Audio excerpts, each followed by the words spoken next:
네, 반갑습니다, 여러분. 오늘은 여러분들과 호흡계에서 일어나는 기체 교환의 원리에 대해서 이야기를 한번 해보려고 합니다. 자, 호흡계라고 한다면 우리가 숨을 내쉬고 들이쉬고 하는 곳을 호흡계라고 하죠. 대표적인 기관은 폐예요. 기체 교환이 일어나는 실질적인 장소죠. 그리고 폐에 연결되어 있는 기관과 그다음에 가지처럼 뻗어져 있는 기관지, 이런 애들이 바로 이제 호흡계이다라고 얘기를 해줄 수가 있고, 뭐 이비인후과도 마찬가지로 호흡계죠. 코, 인후 뭐 이런 것들 모두 다 호흡계에 속한다라고 알 수가 있어요. 자, 그러면 이 호흡계에서 어떻게 기체가 교환되느냐?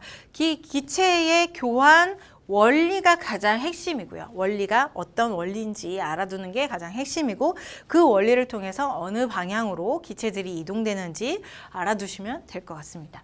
자, 폐 조직에서 기체 교환이라고 얘기하고 있고요. 그 다음에 기체 교환의 원리 방식에 대해서 얘기를 하고 있어요. 자, 먼저 가장 중요한 원리에 대해서 얘기를 한다라고 했는데, 자, 기체 교환의 원리는요, 딱 잘라서 얘기를 해보면 분압차에 의한 확산이다 라고 할 수가 있습니다. 이 중에서도 확산이 포인트죠. 분압차도 포인트긴 해요. 분압차. 기체들이, 대표적인 기체들이 산소와 이산화탄소의 기체 교환을 얘기를 할 건데, 이런 산소와 이산화탄소의 통합적인 기체의 압력이 아니라, 합쳐진 압력이 아니라 산소끼리의 압력, 그 다음에 이산화탄소끼리의 압력으로 각각 확산의 방법으로 기체들이 교환이 된다. 이 사실을 알고 있으면 될 것 같습니다. 자, 부분압력차, 분압차에 의한 확산. 확산은 어떤 방식을 얘기를 하냐면 고농도에서 저농도로 이동하는 것을 확산이라고 얘기를 해요. 그래서 이제 진한 곳에서, 물질이 많은 곳에서 적은 곳 쪽으로 이동을 하는 거니까 자연적인 현상이라서 에너지가 절대 소모되지가 않죠.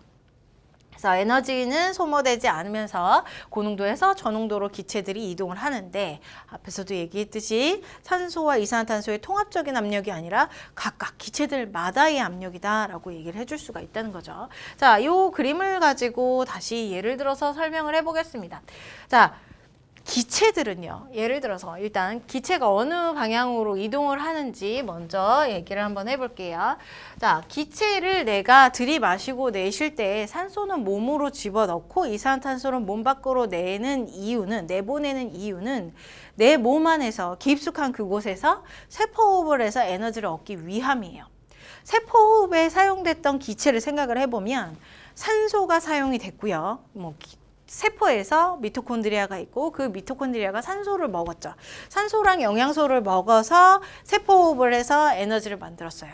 그 다음 이제 결과물로 이산화탄소와 물을 만들어냈죠. 그러면 나는 세포호흡을 하기 위한 게 가장 최종적인 목적이기 때문에 외부에서부터, 우리 공기 중에서부터 산소를 먹어서 이제 세포한테 산소를 줘야 되고요. 그 다음 이산화탄소 같은 경우는 세포호흡의 결과 만들어진 노폐물이기 때문에 얘가 쭉 몸을 통해서 이동이 된 다음에 폐로 가서 몸 밖으로 나가야 돼요. 그래서 자, 산소 같은 경우는 어느 방향을 통해서 이동을 해야 되냐면 대기에서 폐로 이동을 하겠죠. 대기랑 폐는 뚫려 있어요. 코랑 해서 기관지까지는 뚫려 있어요. 구멍 없죠. 콧구멍 사이에서 이렇게 들어가는 구멍이 없죠.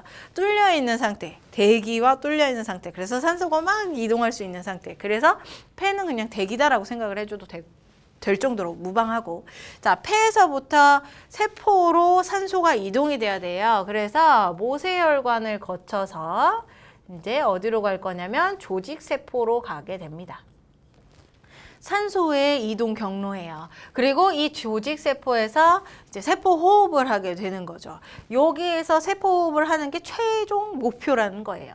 자, 그 다음 이산화탄소는 어디로 이동을 하게 될 거냐면 조직세포에서 일단 만들어질 거예요. 세포호흡을 통해서.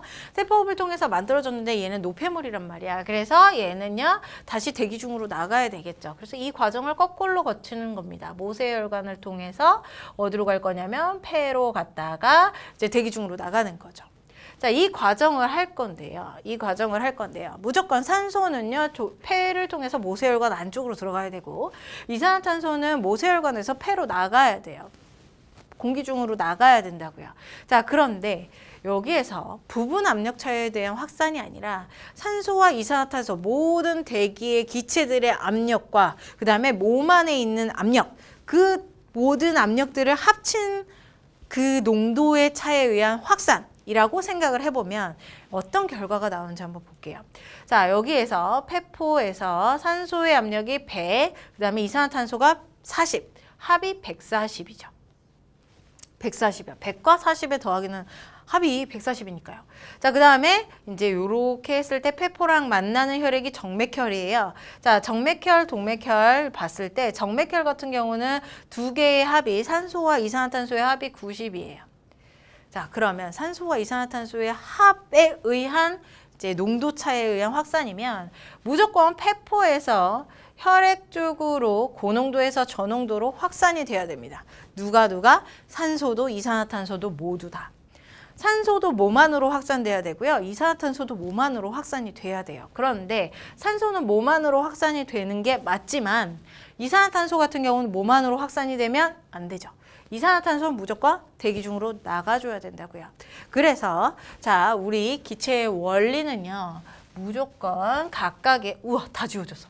자, 각각의 분압차에 의해서 산소끼리의 압력차 확산, 그래서 확산. 이산화탄소도 이산화탄소끼리의 압력차에 의한 확산으로 이동이 된다. 알아두시면 될 것 같아요. 이게 가장 중요한 이제 기체 교환의 원리다라고 볼 수가 있죠. 자, 그러면 어떻게 이동이 되느냐? 자, 폐포와 산소끼리만 한번 보겠습니다. 자, 부분 압력이라고 표현을 하고요. 산소의 압력을 얘기를 하고 있습니다. 자, 부분 압력을 비교를 해봤을 때 폐랑 그 다음에 모세혈관이랑 서로 만나고 있어요. 폐는요. 그 포도 알갱이처럼 폐포라고 하는 작은 알갱이 주머니들로 이루어져 있어요. 그러면 그 주머니 사이사이에 이제 공기들이 들어와서 산소도 존재하고 이산화탄소도 존재하겠죠. 그리고 폐포 주변에는 수많은 모세혈관들이 감싸고 있습니다. 그래서 이 둘 사이에는 서로 기체 교환이 수월하게 일어날 수 있게 되어 있어요. 자, 폐포와 모세혈관 사이에 우리 기압차를 한번 보게 되면 지금 그림에서 100이죠. 폐포 같은 경우는 산소의 분압이 100이에요. 그 다음에 이제 동맥혈과 정맥혈이 있는데 우리 일단 폐포로 가서 물질이 교환되기 전에는 기체가 교환되기 전에는 정맥혈이랑 만나요. 그래서 정맥혈이랑 만났을 때 정맥혈은 얼마큼이냐면 산소가 40만큼 가지고 있어요. 100이고 폐포가 40, 그 다음에 모세혈관은 폐포가 100, 그 다음에 모세혈관은 40을 가지고 있는 거죠. 폐가 모세혈관보다 훨씬 더 농도가 진하다. 분압이 진하다. 그러면 얘 같은 경우는 산소는 고농도에서 저농도로 이동을 해야 되니까 폐에서 모세혈관으로 이동을 하겠죠. 폐에서 모세혈관으로 이동을 하게 됩니다. 폐포와 모세혈관 사이에서 기체 교환이 일어나는데 산소는 무조건 이제 폐에서 모세혈관 쪽으로 산소가 이동이 돼요. 그러면 이 모세혈관은 산소가 많이 받아들여져서 이제 산소가 적은 혈액에서 산소가 많은 혈액으로 바뀌겠죠. 산소가 적은 혈액을 우리는 정맥혈이라고 얘기하고 산소가 많은 혈액을 동맥혈이라고 얘기를 해요. 자, 그래서 동맥혈로 변신을 해요. 그러면 대기 중에 있는 산소의 양만큼 거의 비슷하게 95만큼 갖게 되는 거죠. 95. 그다음 이 혈액은 이제 심장을 거쳐서 온몸을 통해서 각각의 세포들로 가게 되죠. 그래서 각각의 세포를 조직세포라고 얘기를 하는데 자, 이 조직세포랑 분압을 한번 비교를 해보면 조직세포에서는 미토콘드리아가 굉장히 많기 때문에 여기서 세포호흡이 계속 일어나요. 그래서 산소를 사용을 해버리기 때문에 이 세포들은 산소량이 적다. 그래서 조직세포의 산소량을 봤더니 40이란 말이죠. 40. 자, 그래서 이제 동맥혈이 조직세포랑 만나게 되는데 동맥혈 같은 경우는 95. 이제 모세혈관이 95죠. 그 다음에 조직세포는 40을 가지고 있단 말이야. 그래서 모세혈관이 조직세포보다 훨씬 더 농도가 높아서 고농도에서 저농도로 이제 산소가 이동이 되게 된다. 그 결과 산소는 폐에서 모세혈관 조직세포 쪽으로 쭉 이동이 되어서 세포호흡에 사용이 되게 된다라고 얘기를 해줄 수가 있는 겁니다. 이해됐죠? 이렇게 분합차에 의해서 확산으로 일어나게 되는 거예요. 자, 이산화탄소도 한번 볼게요. CO2 압력인데 부분 압력이에요. 자, 이산화탄소의 부분 압력을 한번 비교를 해볼게요. 자, 조직세포랑 그 다음에 모세혈관부터 한번 비교를 해보겠습니다. 자, 조직세포에서는요, 세포호흡이 막 일어난다 그랬어요. 그래서 거기에서는 끊임없이 이산화탄소가 많이 만들어져요. 이산화탄소가 발생하는 발생 근원지라고 생각을 해주시면 될 것 같아요. 자, 그래서 이산화탄소 양이 60만큼 가지고 있네요. 자, 60만큼 가지고 있고요. 그 다음에 이 조직세포를 지나는 혈액은 누구냐면 동맥혈이 되겠죠. 이 동맥혈은 이미 폐에서 이산화탄소를 내뱉고 온 상태이기 때문에 깨끗한 혈액이에요. 그래서 이산화탄소가 40만큼 밖에 없어요. 40이고 60이니까 조직세포가 더 많고 분압이 더 높고 그 다음에 모세혈관이 적겠죠. 그러면 이산화탄소는 고농도에서 저농도인 조직세포에서 모세혈관 쪽으로 이동을 하게 된다. 이산화탄소는. 자, 그 다음 이산화탄소가 모세혈관 쪽으로 가면서 혈액에 이산화탄소가 다시 쌓여서 이제 뭐 흔히 얘기하는 더러운 피가 돼버렸어요. 자, 더러운 피가 돼버리면 정맥혈이 되는 거죠. 산소는 줬고 이산화탄소는 받아서 산소 적으면서 이산화탄소가 많은 정맥혈. 걔가 다시 폐포로 가게 되는 거죠. 그러면 폐포에 가서 이 폐포에서 이산화탄소의 압력을 비교를 해보면 폐포 공기 중에 있는 이산화탄소의 양은 40. 그 다음에 이 정맥혈의 이산화탄소는 조직으로부터 받았으니까 50이래요.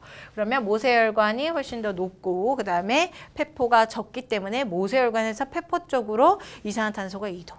최종적으로는 자, 이산화탄소가 조직세포에서부터 만들어져서 세포호흡의 결과 만들어져서 모세혈관을 통해서 폐포로 가서 대기 중으로 방출되게 된다. 이렇게 되는 겁니다.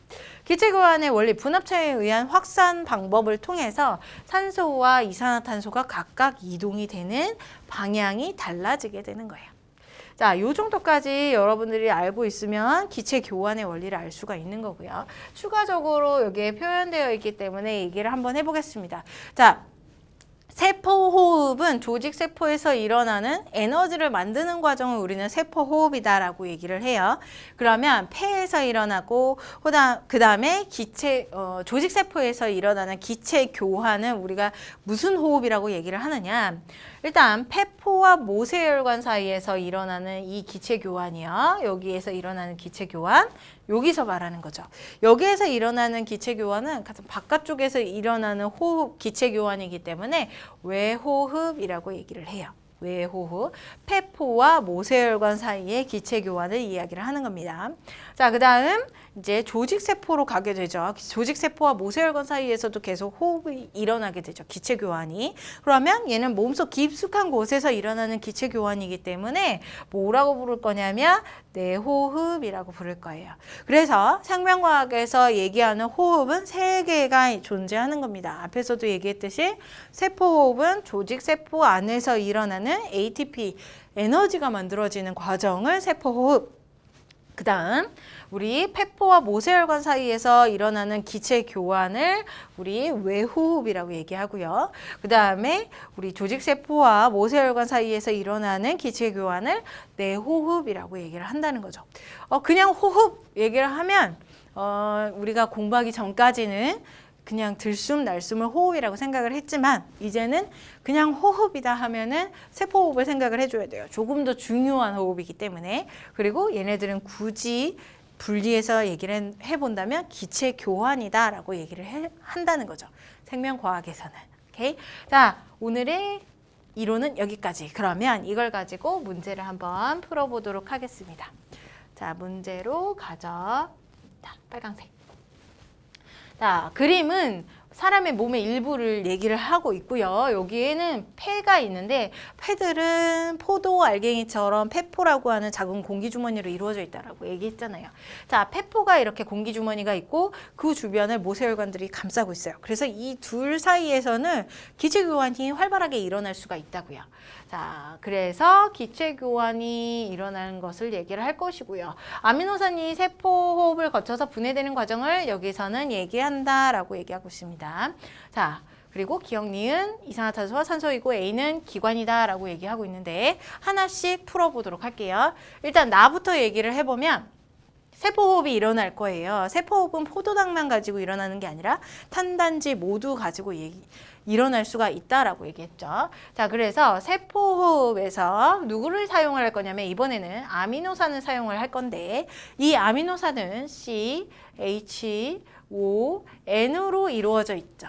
그래서 탄수화물이나 지방 같은 경우는 물과 이산화탄소만 나오는 방면에 얘 같은 경우는 질소를 가지고 있기 때문에 이런 암모니아라고 하는 노폐물도 만들어진다. 나머지 물이나 이산화탄소는 다른 탄수화물이나 지방의 세포호흡의 결과물과 동일하다. 자, 그 다음에 기억, 세포호흡에 사용되는 물질은 누구였냐면 산소였죠. 폐에서부터 흡입을 해요. 그래서 들숨을 통해서 들어온 애가 바로 기억, 산소가 되는 것이고 그 다음에 이산화탄소는 날숨을 통해서 밖으로 빠져나갈 애가 이산화탄소가 되겠죠. 자, 봅니다. 그러면 기억과 니은은 이미 얘기를 했죠. 기억이 산소고 니은이 이산화탄소니까 산소 같은 경우는 이렇게 모세혈관 방향 쪽으로 화살표를 그어주시면 될 것 같고 이산화탄소 같은 경우는 니은이기 때문에 이제 폐포 쪽으로 이동을 해야 되는 결과이다. 그리고 기억. A. 얘는 간이네요. 간을 물어봤을 때는 기관계를 물어볼 수가 있어요. 그래서 얘 같은 경우는 소화계에 속한다는 거 알 수가 있고 소화계는 위도 마찬가지로 소화계. 그 다음에 위에 있는 폐. 그 다음에 여기 달려있는 기관지, 여기 세기관지 이런 애들 모두 다 이제 호흡계에 속한다. 이렇게 알아두시면 될 것 같아요. 선직, 기억은 폐포에서 모세혈관으로 확산된다. 기억이 바로 산소였기 때문에 폐포에서 모세혈관 쪽으로 확산된 게 맞죠.